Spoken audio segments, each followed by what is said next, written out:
ফুডলা একটু বেশি প্রিয়। আসসালামু আলাইকুম। ঘরোয়া পদ্ধতিতে আলু দিয়ে মুরগির মাংস রান্না বাঙালির অত্যন্ত জনপ্রিয় একটি খাবার। সাধারণত মশলা, সহজ রান্নার কৌশল এবং ঘরের পরিচিতি স্বাদ মিলিয়ে এই রান্নাটি ছোট বড় সবার কাছেই প্রিয়। গরম ভাত, পোলাও কিংবা রুটির সঙ্গে আলু দিয়ে মুরগির ঝোল খেতে অসাধারণ লাগে। বিশেষ করে গ্রামের ঘরোয়া স্টাইলে রান্না করা মুরগির মাংসে থাকে এক অন্যরকম স্বাদ ও ঘ্রাণ। আজকে আমরা বিস্তারিত জানব কিভাবে খুব সহজ উপায়ে ঘরোয়া পদ্ধতিতে আলু দিয়ে মুরগির মাংস রান্না করা যায়। আলু দিয়ে মুরগির মাংস রান্না কেন জনপ্রিয়?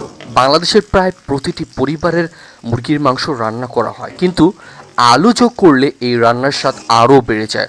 আলু, মশলা, মাংসের ঝোল চষে নিয়ে নরম ও সুস্বাদু হয়ে ওঠে। এছাড়া কম মাংসেও বেশি মানুষের জন্য রান্না করা যায়, ফলে এটি সাশ্রয়ী ও পুষ্টিকর একটি খাবার।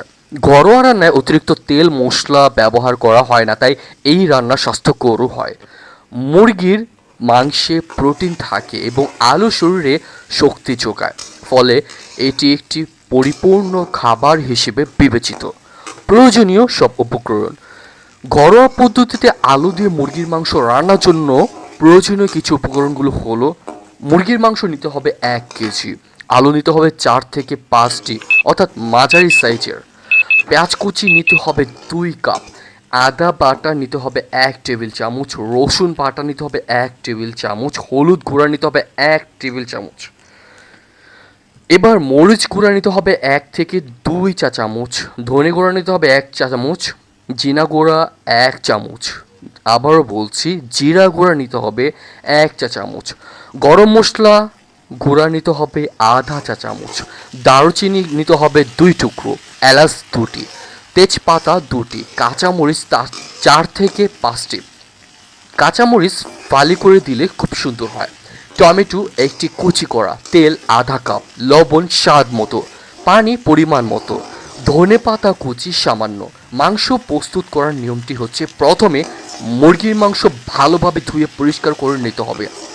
এরপর পানি ঝরিয়ে একটি বড় বাটিতে রাখতে হবে। এতে সামান্য লবণ, হলুদ ও আদা রসুন বাটা মাখিয়ে 15 থেকে 20 মিনিট রেখে দিন। এতে মাংসের কাঁচা গন্ধ দূর হবে এবং রান্নার স্বাদ বাড়বে। আলু প্রস্তুত করা: আলুর খোসা ছাড়িয়ে মাঝারি আকারে কেটে নিতে হবে। খুব ছোট্ট করে কাটবেন না, কারণ রান্না করতে গিয়ে গলে যেতে পারে।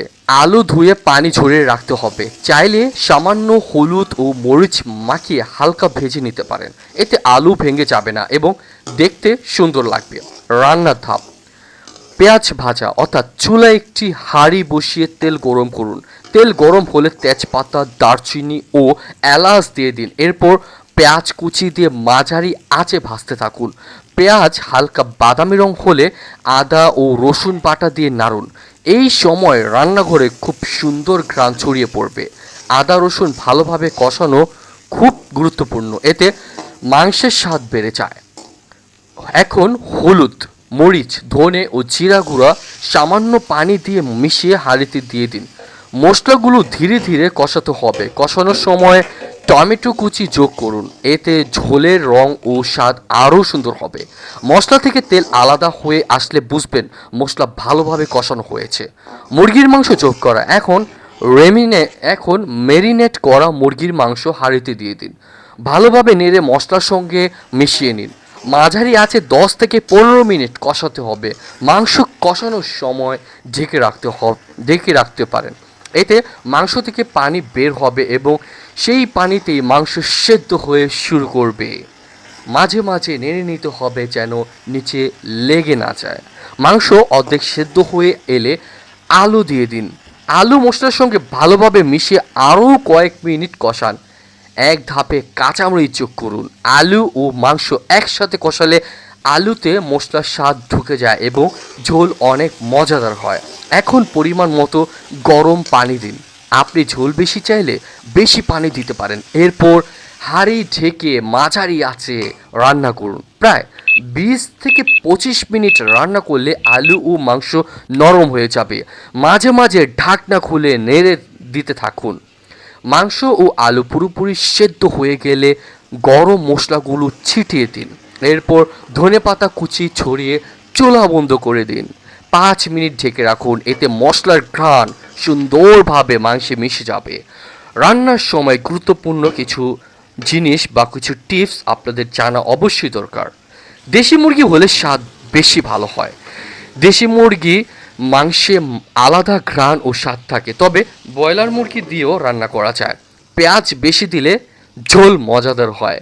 ঘরোয়া রান্নায় পেঁয়াজ একটু বেশি করলেই ঝোল ও ঘন এবং সুস্বাদু হয়।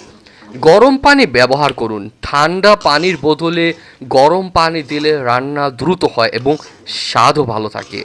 কম আঁচে রান্না করুন। ধীরে ধীরে রান্না করলে মাংস নরম হয় এবং মশলার স্বাদ ভালোভাবে ঢুকে যায়। পরিবেশনের মধ্যে হচ্ছে গরম গরম আলু দিয়ে মুরগির মাংস সাদা ভাতের সঙ্গে পরিবেশন করলে সবচাইতে ভালো লাগে। এছাড়া পোলাও, খিচুড়ি কিংবা রুটির সঙ্গেও খেতে দারুণ লাগে। পরিবেশনের সময় উপরে ধনেপাতা ও কাঁচামরিচ দিলেই দেখবেন আরও আকর্ষণীয় লাগছে। পুষ্টিগত দিক থেকে মুরগির মাংসে রয়েছে প্রচুর পরিমাণে প্রোটিন থাকে, যা শরীরের পেশি গঠনে সাহায্য করে। আলুতে রয়েছে কার্বোহাইড্রেট, যা শক্তি যোগায়। এছাড়া আদা, রসুন ও বিভিন্ন মশলায় অ্যান্টিঅক্সিডেন্ট থাকে, যা শরীরের রোগ প্রতিরোধ ক্ষমতা বাড়াতে সাহায্য করে। ঘরোয়া রান্নার বিশেষত্ব: ঘরোয়া রান্নায় ভালোবাসা ও যত্ন মিশে থাকে। বাজারের রেস্টুরেন্টের খাবারের অতিরিক্ত তেল মশলা ব্যবহার করা হলেও ঘরোয়া রান্না তুলনামূলক স্বাস্থ্যকর হয়। মায়ের হাতের রান্না করা আলু দিয়ে মুরগির মাংসের স্বাদ অনেকের শৈশবের স্মৃতি মনে করিয়ে দেয়। পরিবার একসঙ্গে বসে এই খাবার খাওয়ার আনন্দটাই আলাদা। ভিন্ন স্বাদের কিছু উপায় জেনে নিন। নারিকেলের দুধ। নারিকেলের দুধ ব্যবহার: ঝোল ঘন ও মজাদার করতে সামান্য নারিকেলের দুধ ব্যবহার করতে পারেন। ঘি যোগ করা যায়, শেষে সামান্য ঘি দিলে রান্নার ঘ্রাণ বেড়ে যায়। লেবুর রস। লেবুর রস পরিবেশনের আগে অবশ্যই সামান্য লেবুর রস দিলে স্বাদ আরও বাড়ে। নতুন রাঁধুনিদের জন্য কিছু আমার পরামর্শ রয়েছে। যারা নতুন রান্না শিখেছেন তারা প্রথমে কম পরিমাণে রান্না করতে পারেন। মশলার পরিমাণ ধীরে ধীরে নিজের স্বাদ অনুযায়ী ঠিক করতে পারেন। রান্নার সময় অবশ্যই ধৈর্য রাখা খুবই গুরুত্বপূর্ণ। তাড়াহুড়ো করলে মশলা ভালোভাবে কষানো হয় না এবং স্বাদও কমে যায়। পরিশেষে এই কথা বলতে পারি, ঘরোয়া পদ্ধতিতে আলু দিয়ে মুরগির মাংস রান্না করা খুব কঠিন কিছু নয়, কিন্তু সহজ কিছু উপকরণ, সামান্য যত্নে খুব সুস্বাদু একটি রান্না তৈরি করা যায়। এই রান্নার আসল সৌন্দর্য হলো এই সরলতা ও ঘরের স্বাদ। পরিবারের সবাইকে নিয়ে গরম ভাতের সঙ্গে আলু দিয়ে মুরগির ঝোল খাওয়ার আনন্দ সত্যিই অসাধারণ। আপনি চাইলে নিজের পছন্দ অনুযায়ী মশলার পরিমাণ বাড়িয়ে বা কমিয়ে ভিন্ন ভিন্ন স্বাদ আনতে পারেন। তাই আজই রান্নাঘরে তৈরি করে ফেলুন মজাদার ঘরোয়া আলু দিয়ে মুরগির মাংস আর উপভোগ করুন পরিবারের সঙ্গে দারুণ একটি খাবারের মুহূর্ত। দেখা হচ্ছে নতুন কোনো পর্বে। সেই পর্যন্ত সবাই ভালো থাকবেন, সুস্থ থাকবেন এবং ফুডলার সাথেই থাকবেন।